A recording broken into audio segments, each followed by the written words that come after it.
উপদেষ্টা উনি নোবেল বিজয়ী এই ইউটিউব চ্যানেলের বিরুদ্ধে সরকার ব্যবস্থা গ্রহণ না করলে আমরা স্বরাষ্ট্র মন্ত্রণালয় ঘেরাও করতে যাব। আমরা আপনাদেরকে বলতে চাই যে আমরা বর্তমান সরকারের মাননীয় উপদেষ্টা উনি নোবেল বিজয়ী, আমাদের চট্টগ্রামের গৌরব, বাংলাদেশকে আপনি অনেক পৃথিবীতে আপনি পরিচিত করেছেন। আপনার কৃতিত্বের জন্য আমরা ধন্যবাদ, কৃতজ্ঞতা জানাই, গর্ববোধ করি। আমাদের উপদেষ্টা পরিষদে অনেক গুণী ব্যক্তিরা আছেন, আমরা আপনাদেরকে প্রশংসা করি। কিন্তু আপনার কাছে আমি বলতে চাই, সারা পৃথিবীতে শান্তির বাতাস বয়েছেন, শান্তিতে নোবেল পেয়েছেন, কিন্তু বাংলাদেশি সংখ্যালঘুরা যদি নিরাপদ না থাকে এই শান্তি স্থায়ীভাবে বিপন্ন হবে। কারণ এই দেশ সাম্প্রদায়িক রাষ্ট্রে পরিণত হবে এবং এই দেশের রাজনীতি আস্তাকুড়ে নিক্ষেপিত হবে। এই জন্য গণতন্ত্রের জন্য, সহাবস্থানের জন্য, প্রতিটি ধর্মাবলম্বীর বেঁচে থাকার, প্রতিটি সংস্কৃতির মানুষের বেঁচে থাকার অধিকারকে আপনি সমুন্নত করার দৃশ্যমান উদ্যোগ গ্রহণ করুন। আমরা আপনার সঙ্গে থাকব এবং প্রগতিশীল একটি দেশ বিনির্মাণে সনাতনীরাও বলিদান দিয়েছে, অতীতে ছাত্র আন্দোলনেও দিয়েছে, ভবিষ্যতেও দেবে।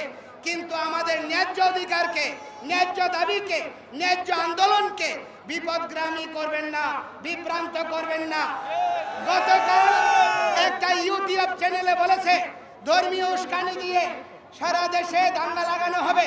আজকের সমাবেশে আওয়ামী লীগের প্রেতাত্মারা নাকি টাকা খরচ করেছে, আজকে সেই রকম কিছুই হয়নি। আমি বলতে চাই, এই ইউটিউব চ্যানেলের বিরুদ্ধে সরকার ব্যবস্থা গ্রহণ না করলে আমরা স্বরাষ্ট্র মন্ত্রণালয় ঘেরাও করতে যাব। আপনাদেরকে পরিশেষে অনুরোধ করব, ঐতিহাসিক শঙ্করনিধি মন্দির এটি ওয়ারিতে রয়েছে, আমাদের ঐতিহ্যের স্মারক, সেটি দখল করা হচ্ছে ভূমিদস্যুরা। আমি অনুরোধ করব আপনারা সকলে সেই প্রতিষ্ঠান উদ্ধারের জন্য, দুর্গা পূজা করার জন্য সেখানে যথাযথ ব্যবস্থা গ্রহণ করবেন। এবং আমি পরিশেষে আপনাদের সকলকে বলবো, আপনারা যে এখানে নবজাগরণের অভ্যুদয় ঘটিয়েছেন, সাধু সন্তরা এই আন্দোলনের শিরোভাগে থাকবে। ছাত্ররা তারা এই আন্দোলনের যোদ্ধা, আর পেশাজীবীরা তারা আমাদের পরিপোষক। আমরা সম্মিলিতভাবে এগিয়ে যাব, কোনো বিভক্ত হওয়ার সুযোগ না। কোনো ধর্মীয় সংগঠন অথবা কোনো সনাতনী নাম ব্যবহার করে কোনো আপনার যদি প্রতিষ্ঠান এই আন্দোলনে যোগদান না করে, নিষ্ক্রিয় ভূমিকা পালন করে, তাদেরকে সামাজিকভাবে বর্জন করুন। আমরা প্রথমত হিন্দু, আমরা আর্যপুত্র, আমরা সনাতনী, আমরা বঙ্গ সন্তান। সুতরাং কোনোভাবেই আমাদের ন্যায্য অধিকার চাওয়াকে রাজনৈতিক টেক লাগাবেন না।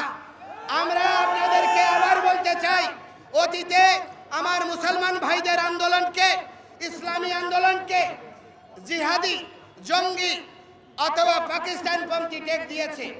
এই ট্যাগ দেওয়ার সংস্কৃতি আমি সবাইকে অনুরোধ করব, স্থায়ীভাবে বর্জন করুন, সম্মিলিত দেশ গঠন করুন এবং আমরা প্রগতির দিকে এগিয়ে যাব।